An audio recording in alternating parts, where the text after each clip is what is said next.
Tzuji's Buddhist documentary has premiered in New York, starting a film tour. We visited a Atayal tribe who informed us about dilemmas faced by the indigenous people. Welcome to DaAi Headlines. I'm Siri Su. Thank you for joining us. Tzuji's Buddhist documentary on the Buddhist path and the short film The Peace Inside premiered at the Robin Williams Center in New York. It was also the first stop of the film tour throughout the United States.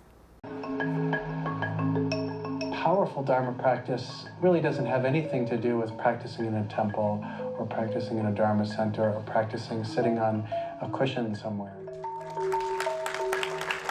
And suffering arises out of not being able to be who we are naturally. And daily practice has really helped me keep from reverting back to my old ways and my old thought processes. What practice does maybe is allows me just to see my life better. Little by little, I think by practicing all these, you would find out that you could be a very different person. 我已经准备好接受命运的安排。 Tell us a little bit about the process in the very beginning when you first heard about this story and started kind of morphing it into a narrative structure. So the first time we went to visit him was an incredibly meaningful experience. I went with Judy and with Ting, the producer, who's had this story in her heart for quite some time, for 10 years. I thought I came to a closure when I finished the film, but then it just reminds me of him a lot. So I think he's kind of inside me. One little thing that you can do, you never thought about that you can change someone's life. It was really good, really touching. I really enjoyed the movie. It was very heartfelt. She's really doing amazing things around the world, and I feel like this movie has an amazing message. In Taoyuan, Taiwan, an elderly woman, Xie Wurong, just celebrated her 81st birthday in a unique way. Instead of holding a lavish banquet, she hoped her family will hold a small-scale Buddha Day ceremony at home.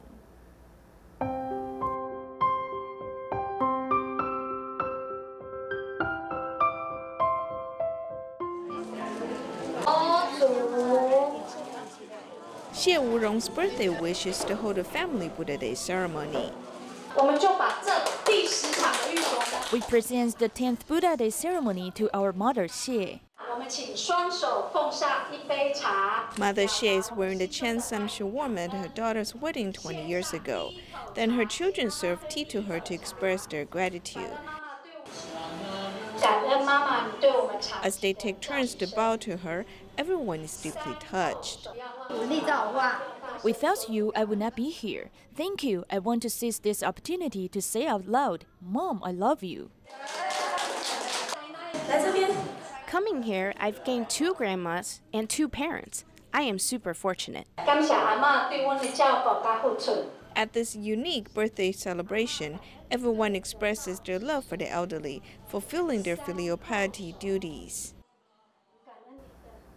May 22nd is officially the Buddha's birthday.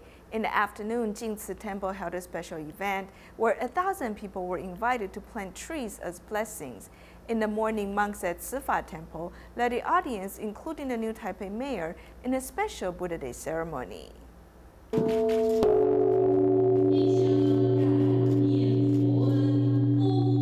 Striking the bell 3 times signifies the Buddha's birthday. Dharma masters from Sifa Temple led an audience which included new Taipei mayor and a prayer ceremony. We are disciples of Buddha and we are spreading the Dharma, which is also described as the language of wisdom. We should all spread this message and all our actions should consider how do we benefit all people. We are deeply appreciated the Buddha for opening our wisdom and leading us to be free from life and death. He also leads us in the human world, and it is with this profound spirit that we honor the Buddha. By ringing this bell, Dharma masters from different sects and different groups put their hands together to pray for peace and harmony. At the same time, everyone was invited to use cool water in a Buddha ceremony. Dharma is life-giving, benevolent, and a blessing for all.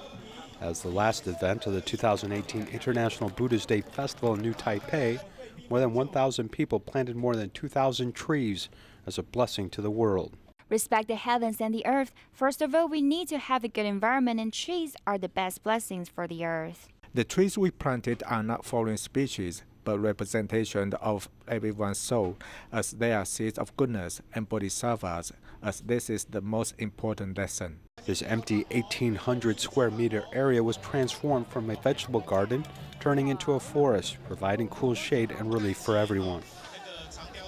New Taipei City government cooperated with Xinren Night Market, requiring stands to use reusable and biodegradable items while setting up 3 public dishwashing areas.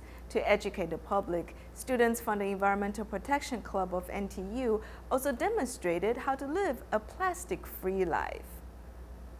A nice cold beverage in the hot summer is very enjoyable, but the disposable plastic cup and straw are harmful to the environment. Plastic items can last over 1,000 years, which is a huge burden on the earth. Turning the camera to the night market, almost all the food and beverages come with the disposable plastic containers. How can we live a plastic-free lifestyle? After stretching this open, it can contain lots of food. After using it, you can wash it and fold it back to the original size. It doesn't take up much space in the backpack. Her backpack is full of reusable containers and utensils. However, she had offered an easier way for the public. If it's troublesome to carry them all the time, you can plan what you want to eat today in advance. This way, you can just bring the needed items accordingly. Beginning in 2018, EPA has regulated stores such as beverage shops and bakeries to ban free plastic bags. Now, the new Taipei City government has worked with Shuling Xinren Night Market to have all the food stands use reusable containers and utensils, as well as setting up public dishwashing areas. If you can go to the night market without using any disposable plastic bags, you should have no excuse anywhere else. Decreasing the plastic usage requires everyone's immediate actions. The government is working with the night market to promote the use of reusable items and hoping the public can also apply this method in their daily lives. According to the Ministry of Health, there are about 2 million diabetic patients in Taiwan. When the wounds on the lower extremities are difficult to heal, it is often caused by high blood sugar. In the past, if it was severe, the only option was amputation of the limb to prevent further infections. Now it is possible to safely clear the blocked blood vessels and give patients a variety of treatment plans. Xu Liping has suffered from diabetes for the past 30 years, and due to poorly controlled blood glucose levels, many of his blood vessels have been blocked. In 2014, wounds on his left foot wasn't healing, so to prevent widespread infection, he had to amputate it. Now the other foot is giving him issues as well. I got a cut on the side of my foot on the bus. I didn't think it was serious until it turned black. If I had to amputate both legs, then my life quality would consist of being in a wheelchair. So that's why I'm keeping a close eye on my right leg.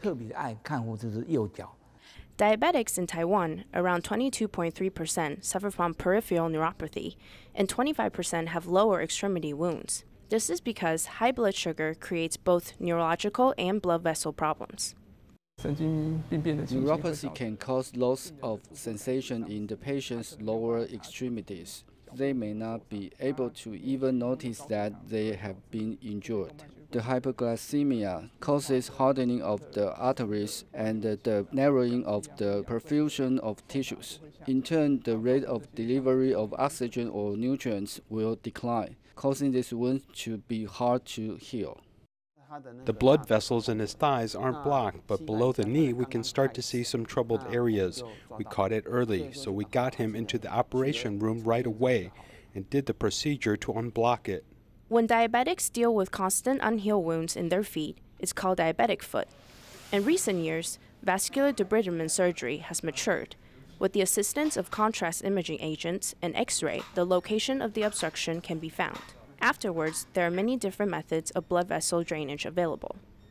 Similar to the cardiac catheterization procedure, we will first find a piercing point into the blood vessel, using a long, thin guide wire to pass through lesions first.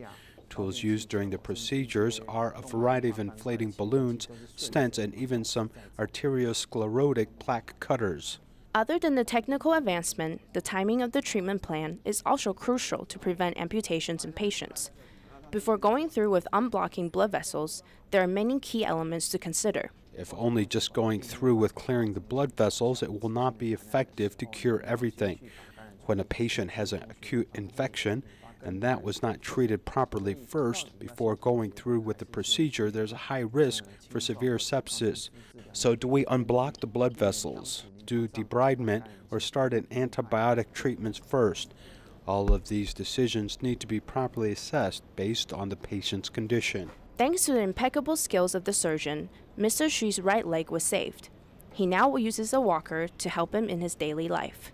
Nowadays, he's very careful in controlling his blood sugar levels and maintaining a healthy lifestyle to prevent this from ever happening again.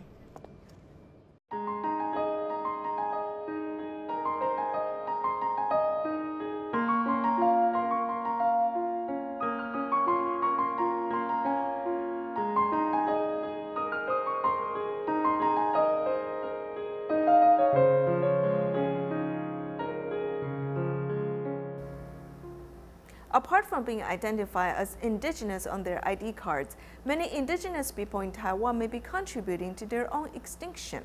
The reason is simply the pace of modernization. Today we visit Atayal tribe of Lalashan in Taoyuan and sit down with elders to understand these dilemmas faced in their village.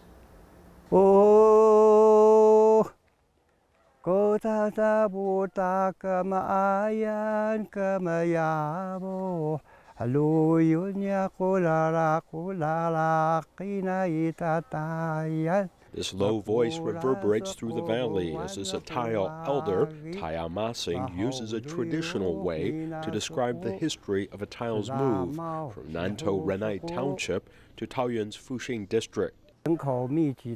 The original location was too crowded and it wasn't enough to accommodate our Atayal descendants, so the ancestors said that you are going to migrate east and take the children and grandchildren together.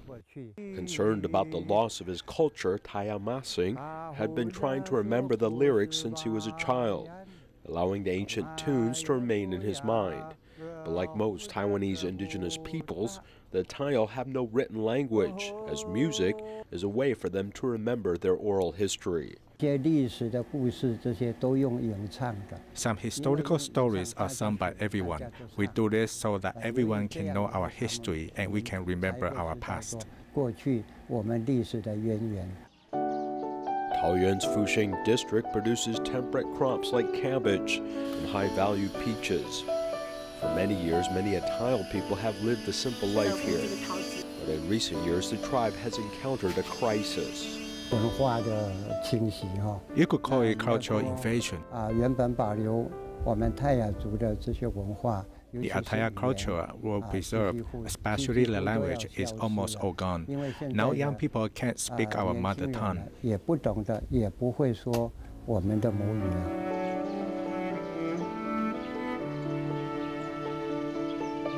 Baling Elementary School is known as a school in the clouds because of its altitude. The entire school is just 58 students. All of them are Atayal. At present, speaking their mother tongue seems to be difficult for this group of children.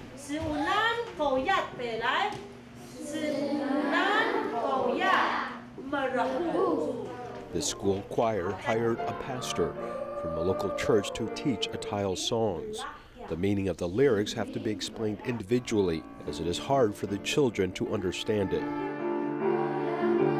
These newly updated songs contain a portion of the original songs. Ayun Yumin is a pastor who grew up in the tribe since she was a child, later returning to her hometown after graduating from the seminary. She uses her own experience in this tribe, along with her seminary studies and understanding of the ecology, to observe this indigenous tribe.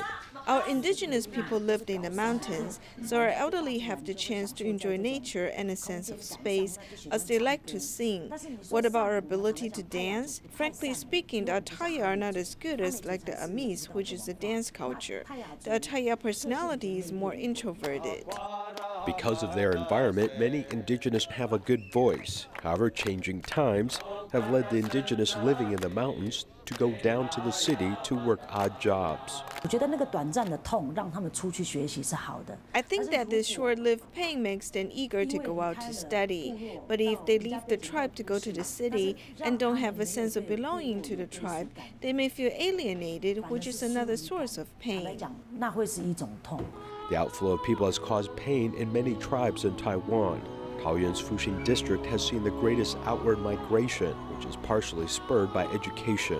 Schools in this area are quite small in size, with some parents moving their families to access better education.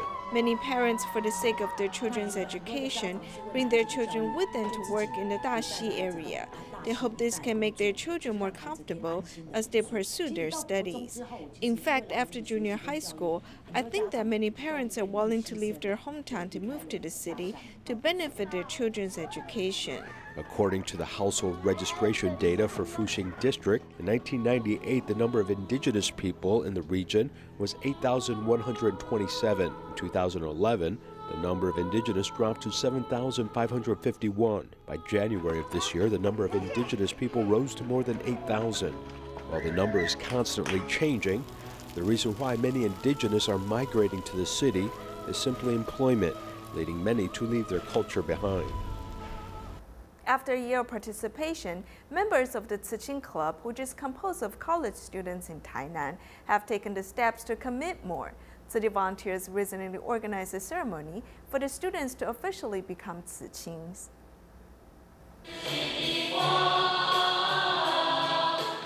The brief lyrics express the mission of慈青s. As the conference in Tainan, city volunteers and慈青s share experiences with one another.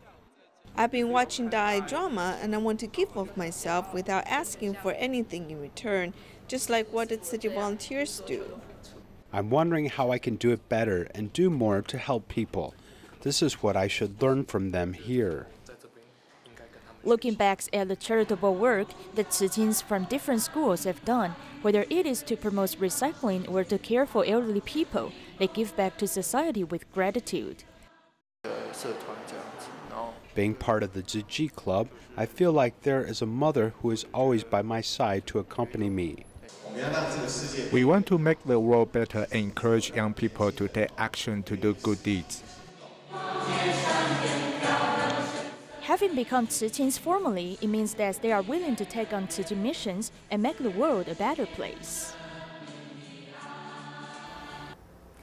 Tzu Chi Indonesia chapter deputy CEO and 10 Tzu Chi volunteers visited the Ozone Hotel in Banda Indah, Kapuk. The hotel owner Yusuf wanted to put Jingsi aphorisms in hotel rooms for guests to read. They also talk about potential cooperation, such as hosting free clinics next to Yusuf's charitable food stand. A hotel may host travelers from different religious backgrounds, thus the books they offer should be diverse. Jingsi aphorisms teaches people how to do good deeds. In the hotel, we have the Bible and the Quran. And now we will also have Jingsi aphorisms for the hotel guests to read.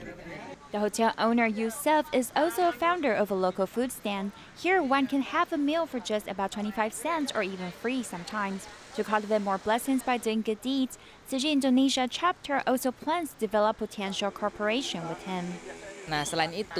In addition, we are thinking to work with the food stand Yusuf owns and host free clinics there.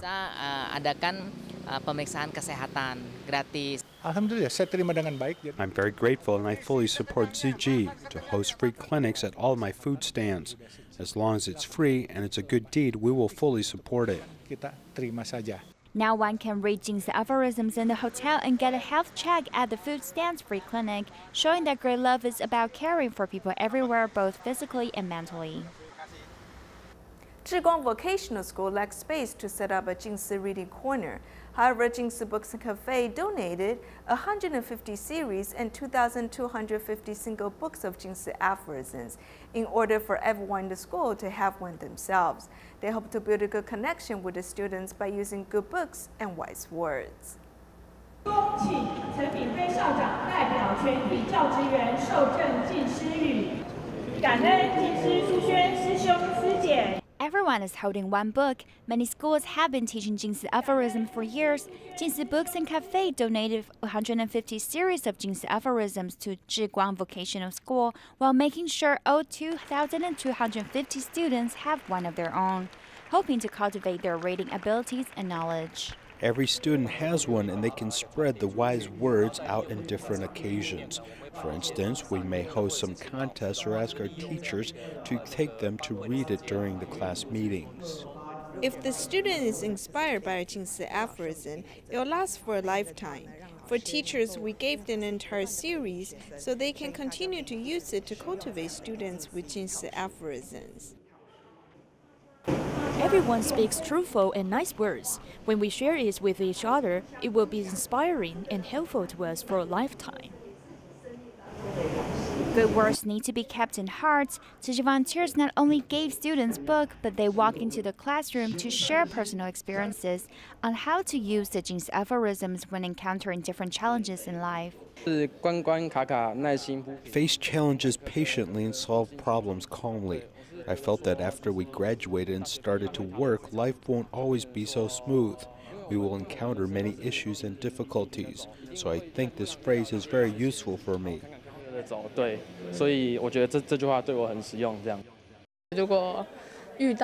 If I encounter some difficulties or frustrations, I'll take it out and read it. I felt much better afterward. The phrases are easy to understand, but they explain deep life meanings for people in every stage of life. Through the wise words, the moral education can take roots in the hearts and provide guidance in a student's life. 6-year-old Lin Mingzhen from Zhanghua's Huatan had her hair cut only once before when she was only 24 days old. After her grandmother told her that she could someday donate her hair to help cancer patients, she decided to grow her hair out with her mother joining her. Later, they had their haircuts together, fulfilling their wishes to help cancer patients.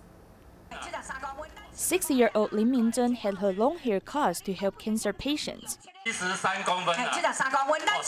She only had a haircut once before when she was 24 days old.